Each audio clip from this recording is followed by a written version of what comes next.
ओम शांति। ओम शांति। तो आज हम 3 मुरलियाँ लेने वाले हैं। एक मुरली का होमवर्क रहेगा, 2 मुरली का चिंतन हम यही करने वाले हैं। पहली मुरली है 9/5/1977 की, 9 मई की। दूसरी है 11 मई की और तीसरी है 14 मई की। तो पहली मुरली जो है, उस मुरली के अंदर बाबा ने बोला है कि हम सभी बाबा के जो बच्चे हैं वो इस ड्रामा के अंदर विशेष पाठधारी हैं।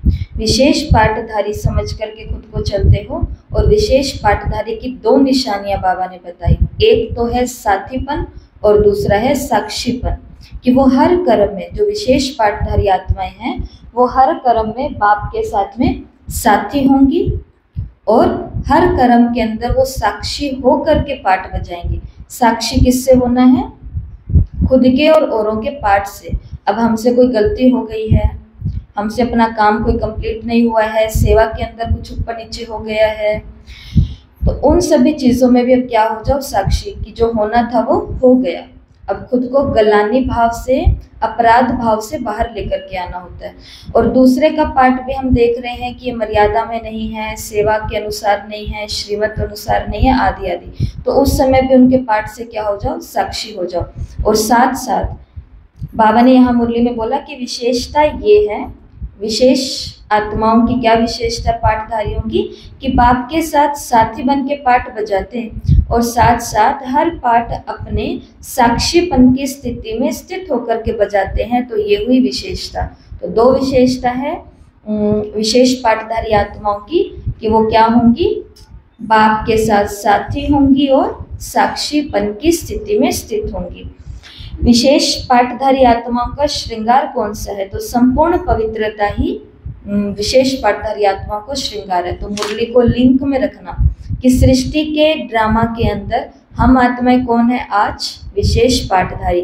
विशेष पाठधारी की विशेषता क्या होती है? साथी और साक्षीपन के अंदर है ना। फिर विशेष आत्मा जो है पाठधारी, इस आत्मा का श्रृंगार क्या होता है? तो श्रृंगार है संपूर्ण पवित्रता। बाबा ने कहा संकल्प में भी अपवित्रता ना हो, ऐसा श्रृंगार निरंतर है।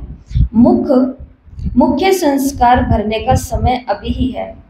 आत्मा में हर जन्म के संस्कारों का रिकॉर्ड भरने का समय अभी है। लेकिन बाबा ने कहा संस्कार भरने पर भी अटेंशन देना है, उसका टेंशन नहीं लेना, क्योंकि अटेंशन का भी क्या हो जाता है?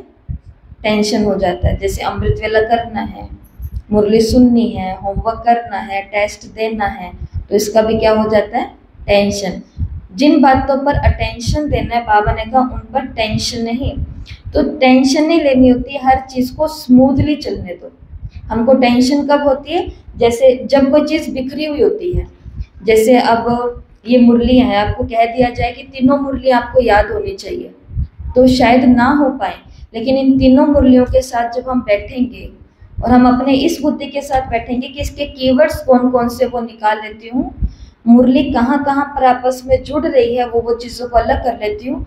मुरलियाँ हैं इतनी बड़ी सारी, लेकिन उसमें से सार निकालोगे तो वो 10 लाइन के अंदर ही मुरली कंप्लीट हो जाएगी पूरी।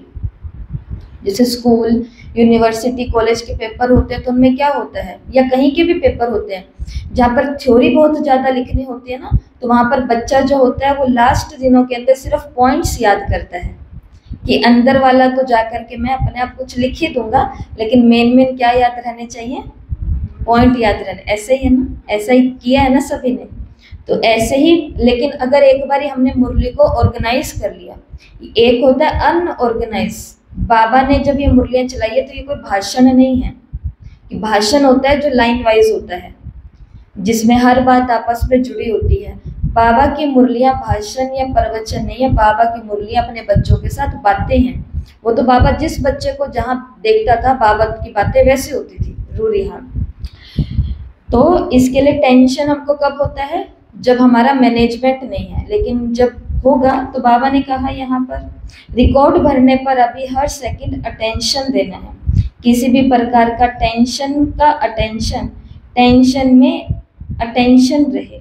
अगर किसी भी प्रकार का टेंशन होगा ना तो रिकॉर्ड सही नहीं भरा जाएगा।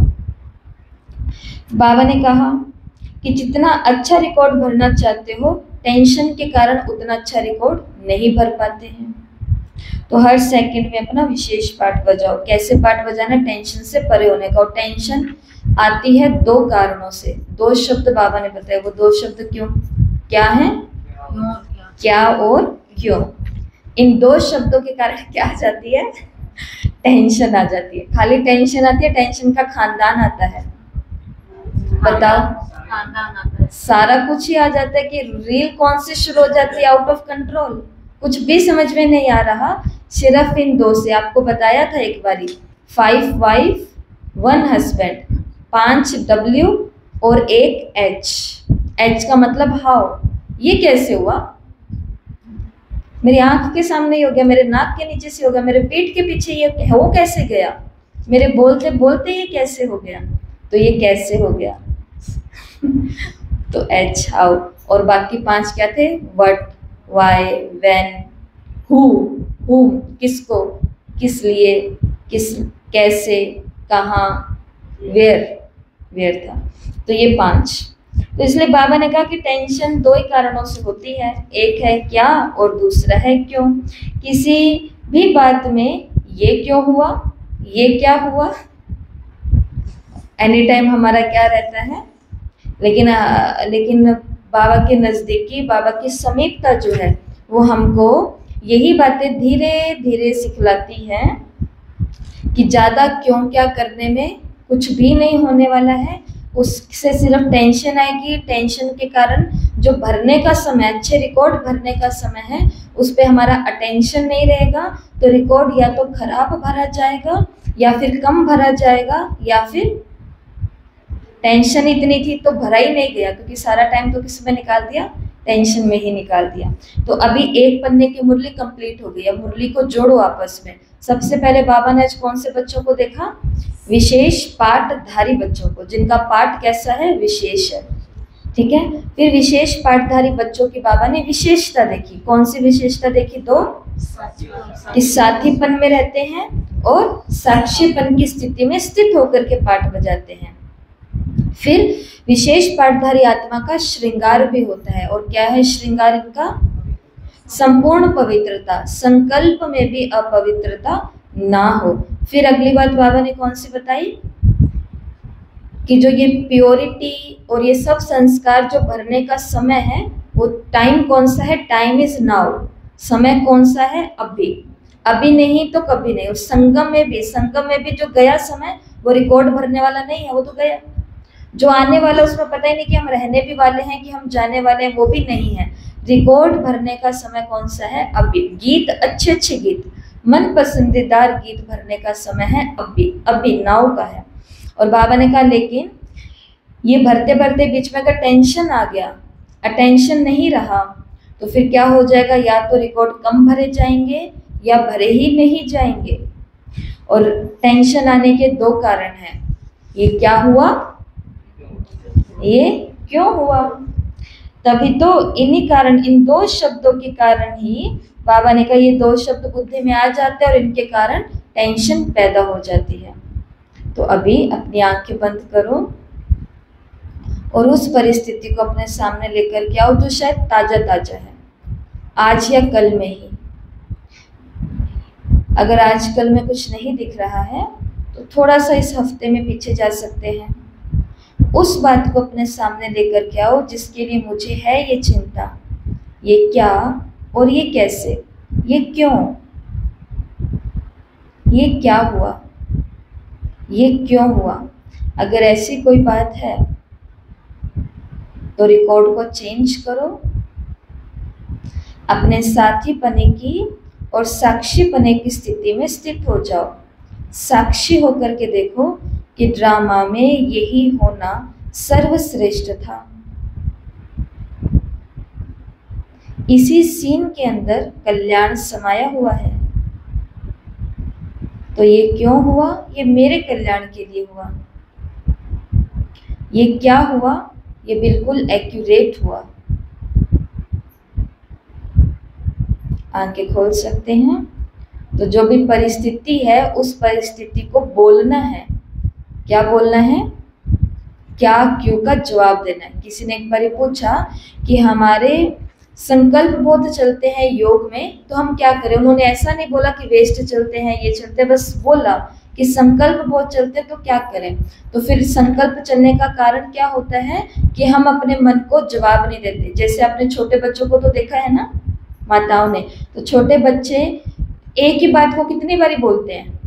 वो बोलते जाते हैं, बोलते जाते हैं, बोलते जाते हैं, एक ही बात को बार बार रिपीट करते हैं। लेकिन एक बार अच्छा सा उनका जवाब मिल जाए, आंखें दिख जाए, कुछ कुछ हो जाए, उसके बाद वो नजदीक भी कहीं घूमेंगे? वो कहाँ होंगे कुछ पता नहीं चलेगा। आई समझ में? इसी प्रकार से ये क्या, क्यों, ऐसे वैसे रेल गाड़ियां, ट्रेनें, एरोप्लेन सब शुरू हो जाता है। उसके पीछे का कारण यही है कि हम उस मन को जवाब नहीं दे रहे हैं क्या और क्यों का। तो ये पहला पन्ना यहाँ कंप्लीट हुआ। फिर बाबा ने बस यही बात कही कि संगम योग की श्रेष्ठ पाठधारी आत्माएं क्या और क्यों का टेंशन नहीं रख सकती, क्योंकि वो सब कुछ जानती है। किस आधार पर? साथी और साक्षीपन के आधार पर, कि मेरा साथी कौन है, तो क्या क्यों का सवाल ही नहीं है। प्रहलाद को खाई के अंदर, खाई में गिरने से पहले तो कितना कुछ हो चुका था। क्या क्या हो चुका था प्रहलाद के साथ में? जेल में डाल दिया गया था। फिर बाद के अंदर वो गरम गरम जो ये है कढ़ाई, उसके अंदर तक, तेल के अंदर तक उसको बिठा दिया गया। सांप बिच्छू उसके पास छोड़ दिए गए। होलिका बुआ को बुलाया गया, उसकी गोदी में बिठा दिया गया, पहाड़ पर लेकर जाया गया और वहां से उसको धक्का तक मार दिया गया। परंतु प्रहलाद का क्या था? जाको राखे साइया, मार सके ना कोई, बाल ना बांका कर सके, चाहे सब जग बैरी होई। पूरा का पूरा संसार आपका विरोधी है, लेकिन उस आत्मा का बाल भी बांका नहीं हो सकता जिसका रक्षक स्वयं सर्वशक्तिवान परमात्मा है, भगवान है, बाबा है। तो ये भक्ति ने हमको कितना सिखाया। अब प्रहलाद कितने साल का बच्चा? 5 साल का बच्चा, इतना छोटा सा बच्चा, और ये बच्चा सांप बिच्छुओं से भी बच गया। ये बच्चा गरम कढ़ाई में बैठा, वो कढ़ाई भी फूलों से भर गई। ये बच्चा बुआ होलिका को जला दिया, परंतु खुद उसके अंदर से आराम से बैठा बैठा निकल आया। पहाड़ से गिरा तो स्वयं भगवान को ही अब तो आना पड़ा, अपनी गोदी लेकर के, गोदी में उसको ले लिया। ये सब किस आधार पर होता है? खंबा वो तो एक अलग ही है। और देखो वहां तक सबसे पहले 3 अवस्थाएं देखिए ना अपने इस कहानी के अंदर, ये भगवान की 3 अवस्थाएं ही हैं। फर्स्ट, सेकंड और थर्ड चांस। कल देखा है ना, बाबा 3 रियायत देता है। तो पहला चांस कौन सा? पहली चीज क्या हुई कि जब जब प्रहलाद को दुख दिया गया तब तक कुछ चमत्कार हुए। चमत्कार उसके कारण हो रहे हैं, चमत्कार उसके कारण हो रहे, किसी को नहीं पता, बस उसकी रक्षा हो रही थी। फूल बन गए, ये बन गए, वो बन गए। दूसरी चीज दिखाई दी जब भगवान खुद आकर के उसको अपनी गोदी में ले लिया, कि जब उसने किसी को कुछ और चमत्कार नहीं दिखाया लेकिन अपने भगत की रक्षा जरूर की उसने, प्रत्यक्ष होकर के। अभी तक वो प्रत्यक्ष नहीं था, अभी तक बचाया, लेकिन अब प्रत्यक्ष होकर के उसको बचाया। और तीसरी अवस्था कौन सी आई? जब ना केवल बचाया, ना केवल प्रत्यक्ष हुआ, लेकिन ऐसा प्रत्यक्ष हुआ कि जो मेरे भगत को परेशान कर रहा है उसको गोद में बिठा करके नाखूनों से चीर डाला, बदला लिया। किसका बदला लिया? भगत के साथ जो अन्याय हो रहा है उसका फिर प्रतिशोध लिया। नरसिंह अवतार, बहुत पूजा होती है साउथ में, नरसिंह अवतार की बहुत बहुत पूजा होती है। तो ये भगवान का रुद्र रूप है, फाइनल रूप, धर्मराज का रूप, कि वो एक बारी हमारी रक्षा करता है ताकि विरोधी हैं वो समझ जाएं कि कोई है इनकी रक्षा करने वाला। दूसरी बारी भी वो कुछ कुछ चीजें संकेत दिखा देता है, लेकिन लास्ट में माया का क्या हो जाता है? संहार। लेकिन शर्त है, अब हमको ये तीनों अवस्थाएं तो चाहिए कि बाबा मेरी ऐसे रक्षा भी करे, बाबा मेरे लिए गोदी भी लेकर के आ जाए, और बाबा मेरे जो वो है ना उन सभी का खात्मा कर दे। लेकिन इसके लिए बनना कैसा पड़ेगा? प्रहलाद के जैसा। मुसीबतें आती जाए लेकिन प्रहलाद ने अपना भगवान नहीं बदला। मुसीबतें आती जाए लेकिन प्रहलाद ने ये स्वीकार नहीं किया। मुसीबतें आ किस बात पर रही थी? एक ही तो बात पे आ रही थी ना, बात लंबी चौड़ी तो थी नहीं। बात सिर्फ एक ही थी कि प्रहलाद ये बोलते अपने मुख से कि मेरा जो पिता है वो भगवान ही है, वो ही करता धरता है, लेकिन प्रहलाद ने सिर्फ ये एक ही बात तो नहीं मानी ना। अगर प्रहलाद मान लेता, बोल लेता तो क्या हो जाता, इतना कुछ नहीं होता। लेकिन कल की मुरली में हम सुन करके गए हैं, सत्य बाप सत्य स्थान पर असत्य चीज नहीं चल सकती है। तो उस आत्मा के अंदर क्या थी, सत्यता थी। तो सत्यता के ऊपर सत्यम शिवम और सुंदरम बलिहार जाता है। इतनी सत्यता पवित्रता हमारे अंदर होगी तो साथीपना और साक्षीपना कि बाप जो कर रहा है इसको करने दो, मेरा रक्षक कौन है वो आया समझ में, साथीपना और साक्षीपना। तो बाबा ने अब देखो साथी और साक्षी बनने के लिए हमारी बुद्धि के अंदर नॉलेज बहुत होनी चाहिए। मेन टाइम पर तो क्या नहीं भूल जाते हैं कि मेरा साथी कौन है और मेरे को पाठ को साक्षी होकर के देखना है। अब बाबा ने कहा नॉलेजफुल आत्माएं जो होती हैं वो एक आसन पर बैठती हैं। नॉलेजफुल की देवी किसको बताया गया है, विद्या की देवी माँ सरस्वती को। और सरस्वती का आसन कौन सा है, सरस्वती का आसन हंस दिखाया गया है ना बहुत सारी जगह। तो सरस्वती माँ का आसन है हंस। तो बाबा ने हंस की विशेषताएं बताई है, हंस के अंदर कौन कौन से गुण होते हैं जो हमारी बुद्धि के अंदर होने चाहिए, तब जाके हम नॉलेजफुल बनेंगे, तब साक्षी और साथीपना आएगा। तो पहला उसका विशेष गुण है कि वो राइट और रॉन्ग की नॉलेज को जानता है, सत्य क्या है असत्य क्या है उसको पता होता है। हर चीज ड्रामा पर नहीं छोड़ी जाती है, हर चीज की नॉलेज होना जरूरी है। तो राइट और रॉन्ग। दूसरी बात उसके अंदर क्या होती है कि वो जो भोजन लेता है ना, मतलब मोती खाना है उसको कि कीड़ा खाना है, क्या कंकड़ या पत्थर या फिर ये, तो वो रतन और उसके अंदर दोनों के अंदर भोजन के अंदर क्या करता है, चूज करता है कि कैसा खाना है मुझे ग्रहण जो करना है, वो वैसा ही भोजन ग्रहण करना है जो शुद्ध हो मेरी बुद्धि के लिए, ठीक है। और तीसरी बात है वो है स्वच्छता, जिसकी निशानी हंस को कैसा दिखाया गया है, व्हाइट दिखाया गया है, सफेद रंग दिखाया गया है। स्वच्छता अर्थात पवित्रता, और इसी आधार पर उसको हंस आसन दिखाया गया है। और सेवा की निशानी दिखाई गई है वीणा बजाना। सरस्वती माता क्या है, वीणा वादिनी, तो वो वीणा बजाती है अर्थात सेवा की निशानी। तो बाबा ने कहा इसलिए ज्ञान की वीणा सदा बजाते रहना, सदा सेवा करते रहना। मुरली छोटी सी है, यहाँ पर पूरी होती है। तो मुरली को 1 मिनट में रिपीट करो। सबसे पहले बाबा ने कौन सी आत्माओं को देखा, विशेष पाठधारी आत्माएं। दूसरा पॉइंट, विशेष पाठधारी आत्माओं की विशेषता साक्षीपन और साथीपन। विशेष पाठधारी आत्मा का श्रृंगार संपूर्ण पवित्रता, मतलब संकल्प में भी अपवित्रता ना हो। आगे बाबा ने क्या बोला कि अब संपूर्ण पवित्रता भरने का, रिकॉर्ड भरने का समय कौन सा है, अभी का ही है। तो रिकॉर्ड भरने का अटेंशन देना है, टेंशन नहीं लेना है, ये करना है, ये करना है, ये करना है। इतना ज्यादा लोड लेंगे तो कुछ भी नहीं हो पाएगा। इसलिए खुद के मन को ना ऐसे बोलो क्या करना है, एक ही मुरली पढ़नी है, 1-2 मुरली का टेस्ट देना है, क्या करना, कुछ भी तो नहीं करना, खाली देख के तो निकलना है, ऐसा। और ये हो गया चौथा। अब टेंशन आती किस कारण से है, 2 चीजों के कारण। वो 2 शब्द बुद्धि में जाते हैं, क्यों और क्या।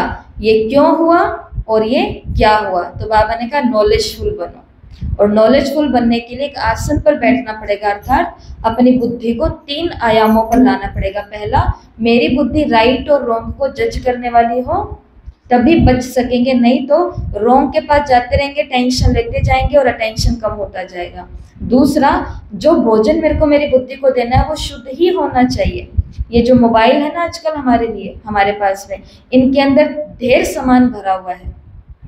और आजकल के लोग ऐसे हैं कि उनको अपने व्यूज बढ़ाने के लिए, सब्सक्राइबर्स बढ़ाने के लिए, लाइक कमेंट्स बढ़ाने के लिए, केवल अच्छी चीज होगी ना तो ऊपर भी वो टाइटल कैसे डालेंगे, नेगेटिव डालेंगे। जानिए आज ब्रह्मा कुमारी पाठशाला में क्या हुआ। अब लोग सीधा कहाँ घुसेंगे, उसके अंदर घुसेंगे और देखेंगे आज क्या हुआ। आज 2 नहीं, आज 3 मुरलियों का अध्ययन हुआ, मिलेगा ये। तो कंटेंट, इसको बोलते हैं कंटेंट। हमको कैसा कंटेंट पसंद है, नेगेटिव। जहां जिस अखबार में लिखा होगा कि देखिए आपके शहर में आज मर्डर हो गया, अब देखेंगे उसको। जब बड़ी बड़ी हेडिंग के अंदर दिख ही रहा है कि ये नेगेटिव है, सेंटरों पर क्या हो रहा है, बहनों के जीवन में क्या हो रहा है, जिज्ञासुओं के जीवन में क्या हो रहा है। वो आजकल आता नहीं, वो जाता नहीं, वो पुरुषार्थ करता नहीं, वो खाता नहीं, वो पीता नहीं, वो तो कभी बीमार होता नहीं, वो तो रोज ही बीमार हो जाता है। ये सभी हेडिंग्स जो है, हेडलाइन है, ये नेगेटिव दिख रही है ना देखने से ही, तो भी हमको इंटरेस्ट है कि इसके अंदर पूरा समाचार पढूं, आज का ताजा खबर आखिर है क्या। तो मोबाइल में भी ऐसे अशुद्ध भोजनों से दूर रहो, जिसके लिए आज साकार मूल्य में बाबा ने कह दिया ना कि कितना सारा खर्चा सिर्फ किस पे हो रहा है, देह अभिमान पर हो रहा है। जब देखेंगे इतना सारा तो जी तो करेगा ना कुछ कुछ, इसलिए। तो बुद्धि को दूसरी पॉइंट है, बुद्धि को कैसा भोजन देना है, शुद्ध संकल्पों का ही भोजन देना है। और तीसरी क्या बात बताई, सफेद, हाँ स्वच्छता। स्वच्छता की निशानी है व्हाइट, और व्हाइट है पवित्रता का प्रतीक। इसके लिए इतना सब कुछ बन के अब हाथ में क्या लेकर के बैठ जाओ, वीणा लेकर के बैठ जाओ। वीणा बजाना अर्थात सेवाधारी बनकर सेवा करना, मुरली कंप्लीट हुई। ठीक है, बाबा से सुनो, तुम्ही से सुनो, तुम्ही का ही सुना हुआ औरों को सुनाओ, ये अवस्था हमारे अंदर आनी चाहिए। ठीक है, तो ये मुरली यहाँ नहीं लिखी हुई।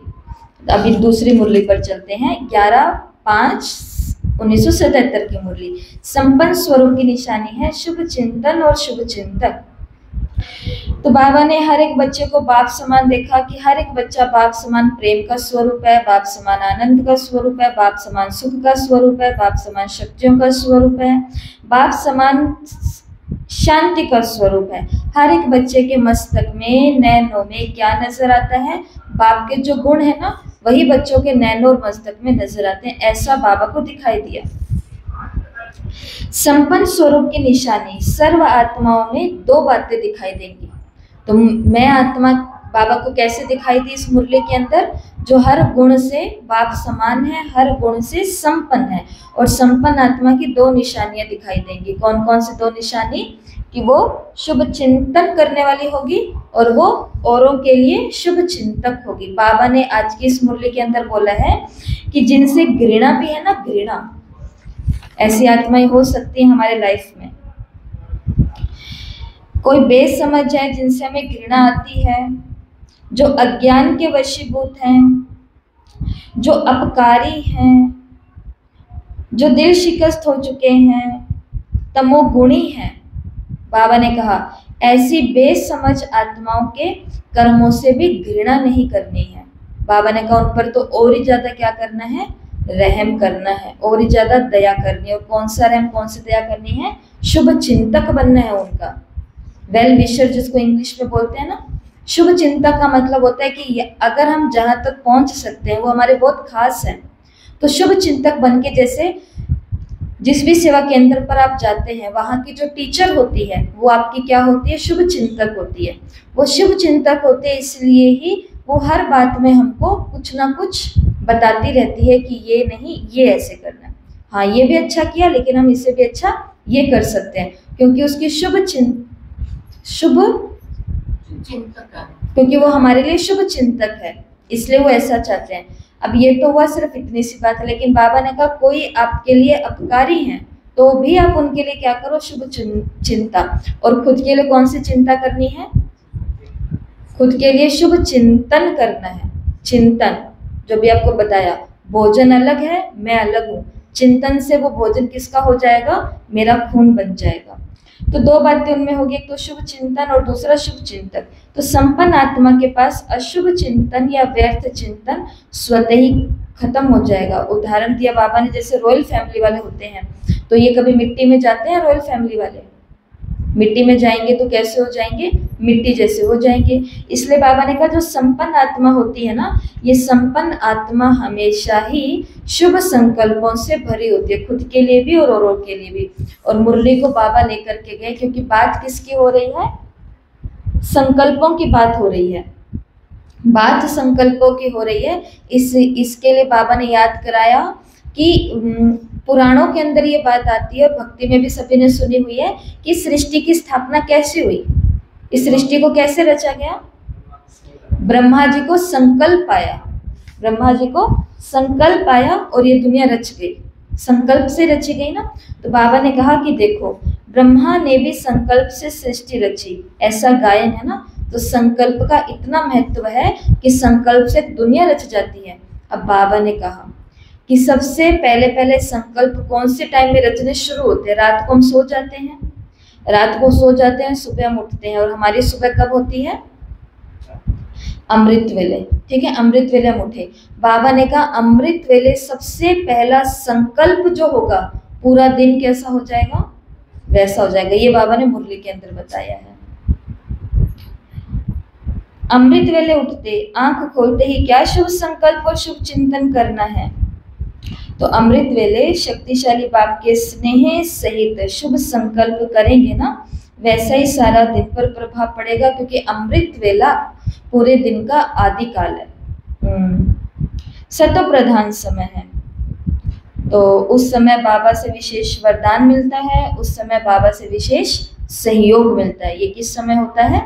अमृत वेले। बाबा से कोई काम करवाना है हमें, बाबा से कोई वरदान लेना है कि मेरे को बाबा ये बोलने की कला नहीं है, मेरे अंदर बाबा लिखने की कला नहीं है, मेरे अंदर बाबा कविता लिखने की भी कला नहीं है, मेरे अंदर ये भी कुछ बनाने की कला नहीं है। तो बाबा ने कहा वो सब ट्रेनिंग मुंबई के अंदर, हमें याद है जब हमारी ट्रेनिंग हुई थी तो मुंबई से एक दीदी आए थे, अभी तो उनका नाम नहीं याद आ रहा, पर है तो वो बहुत, शायद संतोष दीदी ही वो है, जो भी माउंट आबू में है, शायद, पक्का नहीं पता।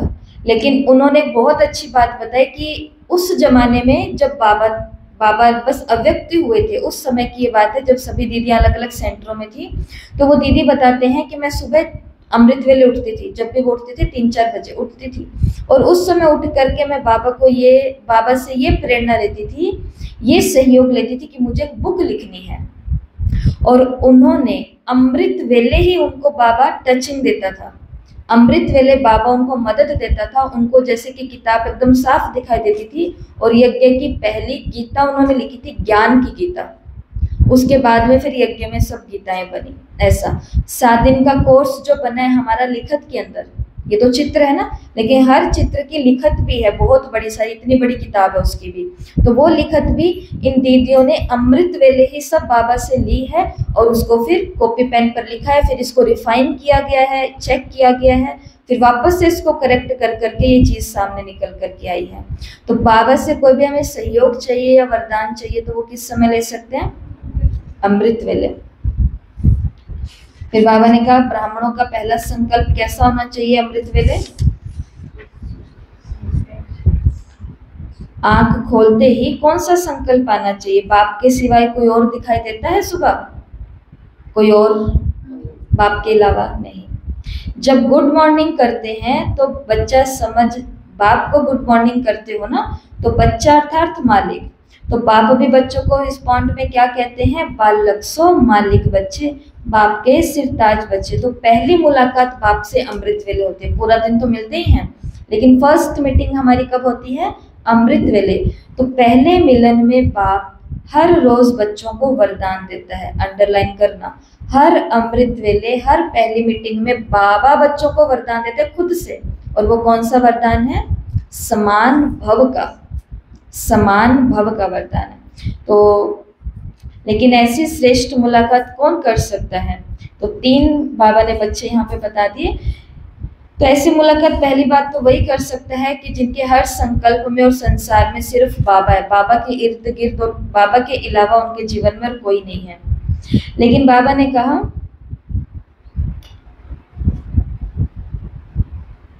ऐसे बाप के समीप बच्चों की मुलाकात समीप से होती है जिनका संसार बाबा है, नहीं तो समीप की मुलाकात नहीं होती, सामने की मुलाकात होती है।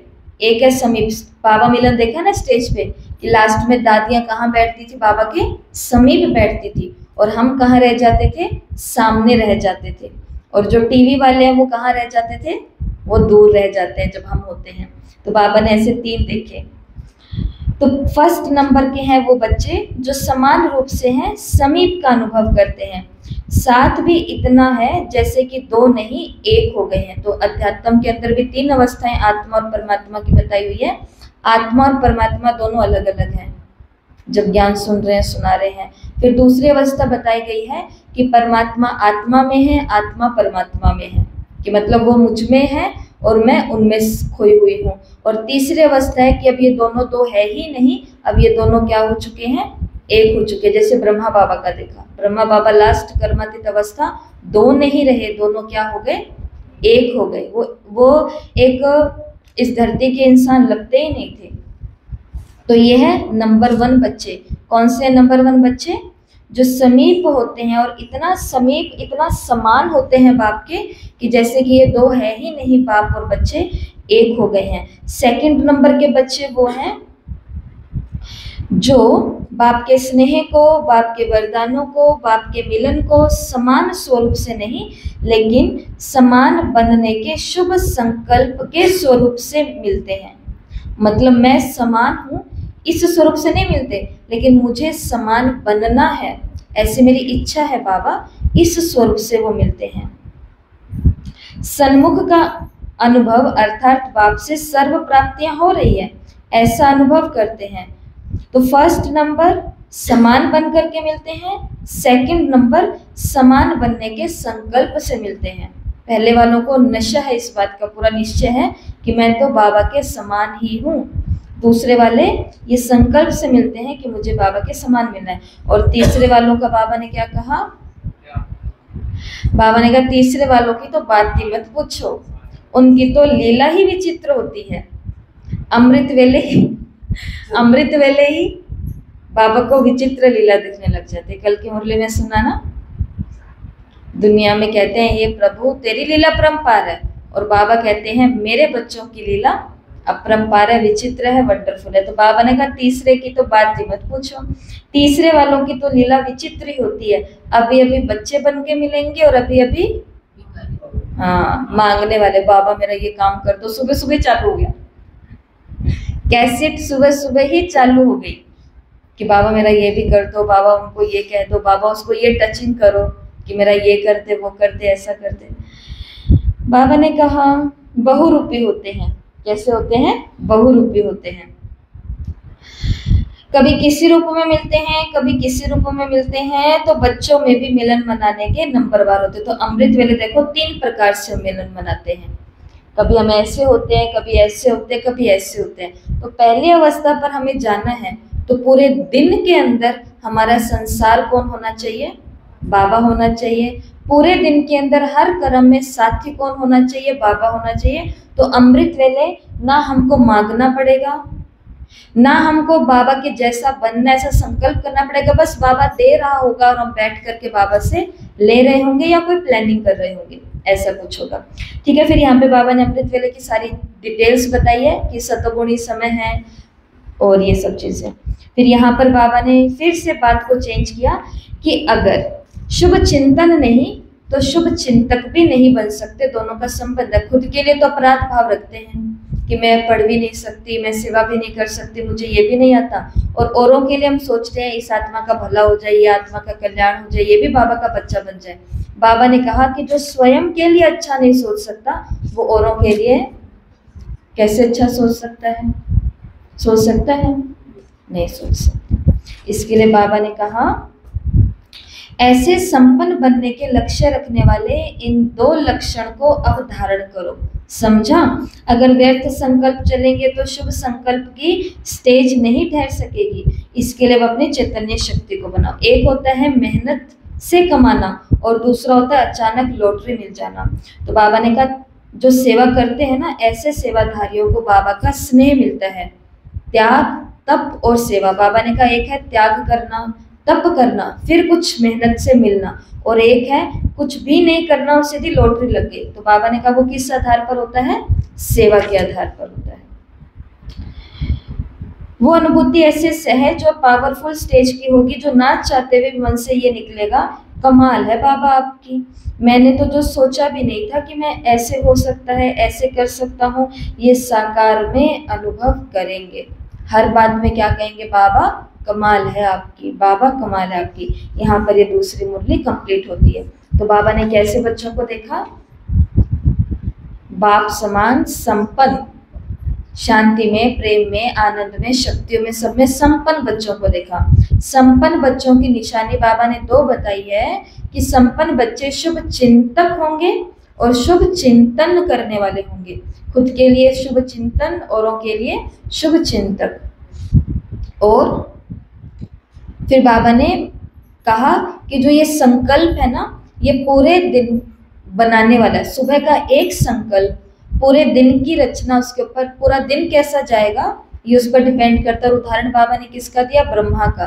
ब्रह्मा के लिए गायने के संकल्प से सृष्टि रच दी, तो इसलिए फिर बाबा ने अमृत वेले का महत्व बताया, वो हमने सुन लिया। फिर उसके बाद में बाबा ने बताया 3 प्रकार के बाबा फिर भी बच्चे देखते हैं, जो समान समीप होते हैं, जो समान बनने का संकल्प रखते हैं, और तीसरे वाले तो बहुरूपी होते हैं।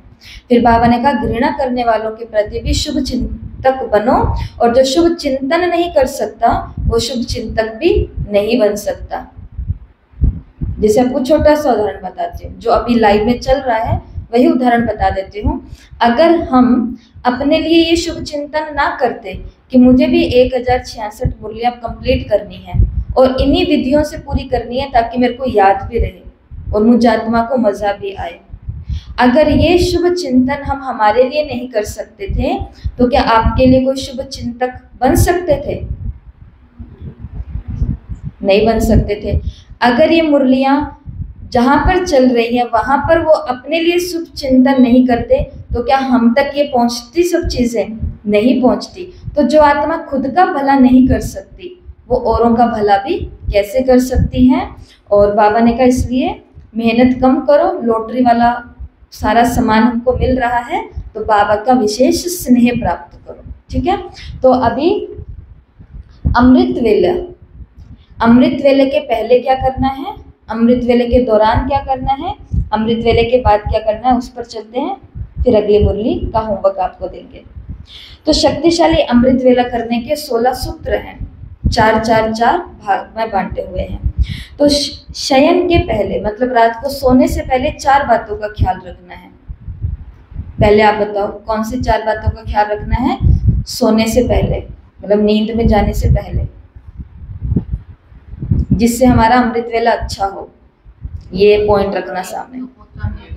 एक तो चार्ट, मुरली बाबा का चिंतन करना, मुरली में से कुछ ना कुछ पढ़ लो। अच्छा अमृत वेला चाहिए तो और क्या करना है? गुड नाइट करना बाबा को, योग। बाबा को ये ड्यूटी देनी है कि बाबा मुझे सुबह 3 बजे उठा देना। देखो रात को सोने से पहले बाबा के अनुसार ही है ये सब चीजें और कुछ समय के अनुसार सेट की गई हैं। तो रात को सोने से पहले पहला काम जो अभी हमें करना है वो है सभी इलेक्ट्रॉनिक उपकरणों को बंद करें या ऑफलाइन हो जाए। जितने भी इलेक्ट्रॉनिक उपकरण हैं, जितने भी नहीं है अब तो एक ही है, एक में ही सब कुछ है, एक में ही सब कुछ है। कल जो बच्चों ने प्ले तैयार किया है उसके अंदर उन्होंने यही बताया कि उस वो मोबाइल ही आ रहा है और वो बार बार आकर के ऑफर लेकर के आ रहा है कि यहाँ घर बिक रहा है, यहाँ पर ये डांस का शो है, यहाँ पर गाने का शो है, यहाँ होटल में जाके जाने का है, बस रुपए जमा कराओ, रुपए जमा कराओ, रुपए जमा कराओ। तो सारा दिन ऐसे देखते रहेंगे तो क्या होगा? टीवी है तो सोचना पड़ता था ना, सब लोग अब 10 तो बस हो जाती थी उस समय, सो जाओ, पास में ही है। ठीक है, तो इसके लिए कहते हैं कि मोबाइल को छोड़ो, नहीं मोबाइल के अंदर से इंटरनेट को बंद करो, ऑफलाइन हो जाओ। ये मोबाइल हमारे किसी काम का नहीं है, फिर कौन चलाएगा इसको? कोई नहीं चलाएगा। तो मोबाइल ना बंद करो भली रात को, लेकिन इंटरनेट को बंद कर दो, मतलब ऑफलाइन हो जाओ ऑटोमेटिक ही नींद आ जाएगी। ठीक है, तो पहला काम हमें टाइम से ही ये करना है। और वैसे हमने तो पढ़ा भी था एक जगह कि जैसे ये मोबाइल है हमारा, है ना, हम सभी मोबाइल को कहाँ रखते हैं? अपने तकिए के नीचे या पास में ऐसे, है ना। लेकिन जो रखते हैं उनको पहले भी बताया था और अभी भी बता रहे हैं कि कोशिश करनी होती है। सबसे बड़ी कोशिश कोई कर सकता है तो जिस कमरे में सो रहे उस कमरे में नहीं रखो, अलार्म लगा करके कहाँ रखो? दूसरी जगह रखो, ताकि सुबह उठ करके जाना पड़ेगा ना। जो कहते हैं हमसे उठा नहीं जाता उनको उठना पड़ेगा, नहीं तो सब घर वाले उठ जाएंगे और सबके संकल्प उनके लिए चलेंगे। दूसरा है अगर नहीं हम रख सकते दूसरी जगह, पास में रखो, लेकिन पास में ऐसे रखो कि हमारे सिर से थोड़ा दूर हो, क्योंकि हम तो सो गए हैं लेकिन ये नहीं सोया है, ये जागा हुआ है 24 घंटे और इसके अंदर से हमको दिखाई नहीं दे रही है, लेकिन बहुत सारी रेज तरंगे निकलती है जो हमारे मस्तिष्क की याददाश्त शक्ति के लिए बहुत ज़्यादा घातक है, रक्त की धमनियों के लिए बहुत ज़्यादा घातक है। ये सब प्रॉब्लम्स हमको इसके कारण हो रही है। तो इसके लिए जो नीचे लेकर के सोते हैं या अपने शरीर के साथ लगा करके रखते हैं, तो ये कोई भी चीज़ें हमारे काम की नहीं है। तो रात को सोने से पहले क्या कर देना, अपना अपना इलेक्ट्रॉनिक मीडिया है, उपकरण है सॉरी, इन सभी को या तो स्विच ऑफ करो या फिर एरोप्लेन मोड में डाल दो। दूसरा काम जो हमको रात को सोने से पहले करना होता है वो है रोज अपनी डायरी लिखना, जिसके अंदर हम बाबा के बच्चे बहुत कमजोर हो जाते हैं। बाबा इसके लिए बड़े बड़े आदमियों का उदाहरण देते हैं, वीवीपी आईपीएस जो है वो भी डायरी लिखते हैं। फिर तीसरा है अव्यक्त मूल्यों की कुछ पंक्तियां पढ़ लेना, पाठ कर लेना। और चौथा है बाबा को गुड नाइट कहना, जिसको हम योग कहते हैं, बाबा के साथ गुड नाइट करके सोना। ये हो गई है सोने के पहले 4 बातें। जागने के तुरंत बाद कौन सी 4 बातें करनी होती है? तो पहला, बाबा को गुड मॉर्निंग करना, वो तो बाबा ने आज की मुरली में ही कह दिया है। दूसरा, संभव हो तो स्नान कर लेना, संभव हो तो, नहीं तो हाथ मुंह तो फिर भी धोना ही है। करते ना सभी ऐसा? धो के ही बैठेंगे, वो कहते ये कोई कहने की बात है? तो फिर ये क्या है, पहला गुड मॉर्निंग करना, दूसरा है स्नान करना यदि संभव हो, संभव नहीं है तो जरूरी नहीं है। तीसरा है बिस्तर से कमरे से दूर चलना या कुछ स्ट्रेचिंग या श्वास व्यायाम करना। बच्चों को सिखाया, बच्चों के साथ हमने भी सीखा कि सच में सांस हम अंदर खींचते हैं और हम इस बात पे कभी गौर ही नहीं करते कि सांस अंदर खींचते समय हमारे सांस फेफड़ों में नहीं पेट में जानी चाहिए हवा। हम सांस अंदर करते हैं, हवा यहाँ तक भर लेते हैं, लेकिन अब सांस फिर से लो, सोचो कि जैसे ही सांस भरोगे पेट गुब्बारे की तरह बाहर आना चाहिए। करके देखो, सांस भरो और पेट गुब्बारे की तरह बाहर निकालो। ये हवा अंदर तक गई है, अब छोड़ो और अब नॉर्मल सांस खींचो, पेट नहीं फुलाना, नॉर्मल सांस खींचो। तो ये सांस यहाँ तक ही पहुंची है, फेफड़ों में, लंग्स तक, और सांस हमको पूरा अंदर तक पहुंचानी है। मतलब सांस लो तो पेट कैसा फूलना चाहिए, गुब्बारा ऐसा। तो ऐसी कुछ चीजें सुबह सुबह कर सकते हो जिनको, ये उनके लिए जिनको पावरफुल अमृत वेला करना है। पावरफुल करना है तो बिस्तर को छोड़ना है, कमरे से दूर जाना है और कुछ कुछ स्ट्रेचिंग या कुछ कुछ ऐसी चीजें कर लेनी है। और फिर चौथा फाइनल काम है कि अब मेडिटेशन में बैठो। और अमृत वेले के दौरान कौन सी 4 बातें करनी है? वैसे तो हम बहुत सारी बातें देख रहे हैं, ये तो प्रश्न ही नहीं उठता है कि अमृत वेले हम क्या करें, हमें बताओ। क्योंकि अमृत वेले करने के लिए इतना काम है कि सोचना पड़ रहा है कि क्या क्या करें। लेकिन कौन सी 4 बातें जो हमें हर अमृत वेले करनी है? परम धाम की यात्रा करनी ही करनी है, सूक्ष्म लोक की यात्रा करनी ही करनी है, मधुबन के 4 धाम की यात्रा करनी ही करनी है, और अपने फरिश्ता रूप से लास्ट के 5-10 मिनट पूरे ग्लोब को सकाश देना ही देना है।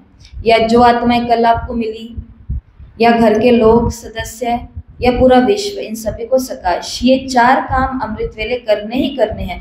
अब सकाश के अंदर 11 पॉइंट को डाल सकते हो, 5 तत्व, 5 दुखी प्रकार की आत्माएं, विकार, कर्मेंद्रियां, तत्व, ये सभी, ठीक है। और अमृत वेले के बाद जस्ट क्या करना होता है? सीधे खड़े नहीं होना होता।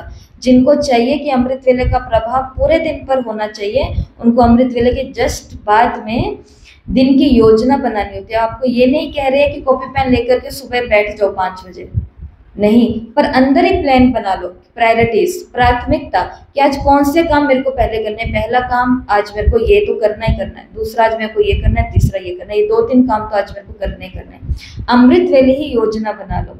दूसरा है ज्ञान का चिंतन। अमृत वेले उठ करके बुद्धि के अंदर क्या चलता रहे?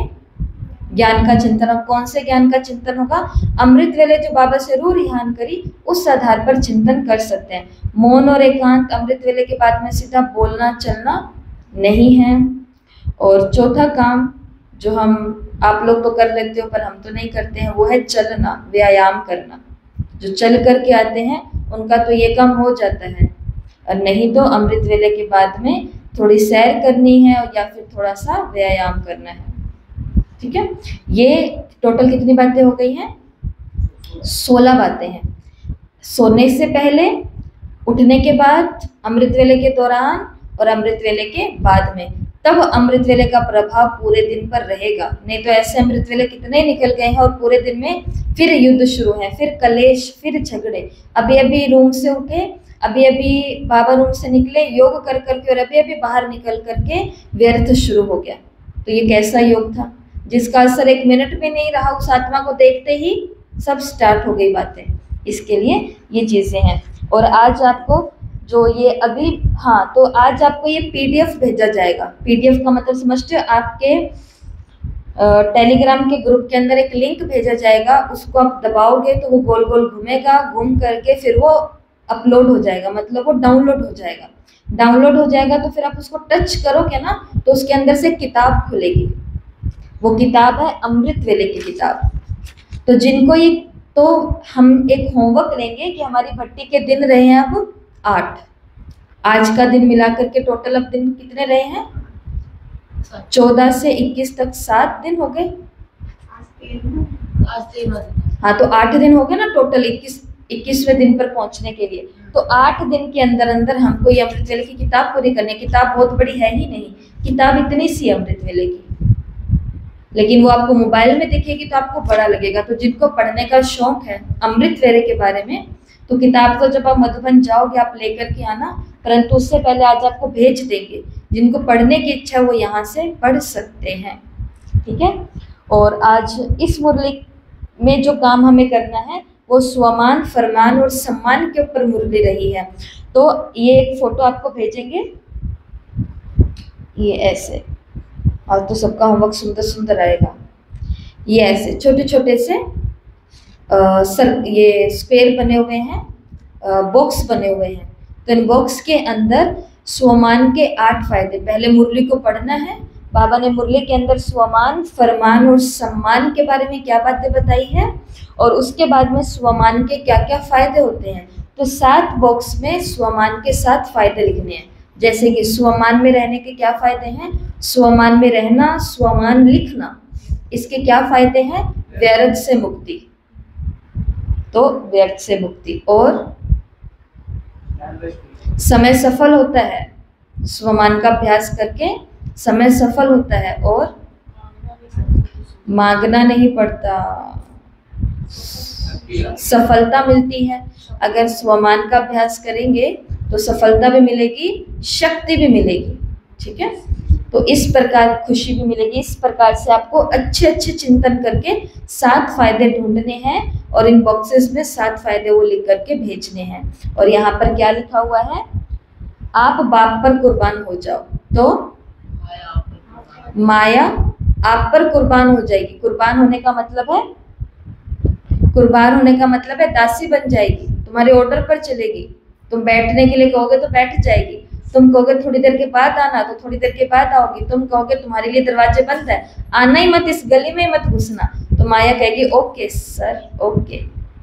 लेकिन पहले प्रहलाद का जो आज उदाहरण बताया, कुर्बान इस पर होना पड़ेगा, नहीं तो वो बच्चा कुछ नहीं था, अपने बाप का कहना मान सकता था, सब कुछ कर सकता था, लेकिन माया भी उसके ऊपर कुर्बान हो गई, क्योंकि वो बाप के ऊपर कुर्बान था। तो ये आज हमने 3 मुरलियाँ देखी हैं, 9 की, 11 की और 14 की आपके लिए, आप भी से करेंगे, ठीक है। ओम शांति।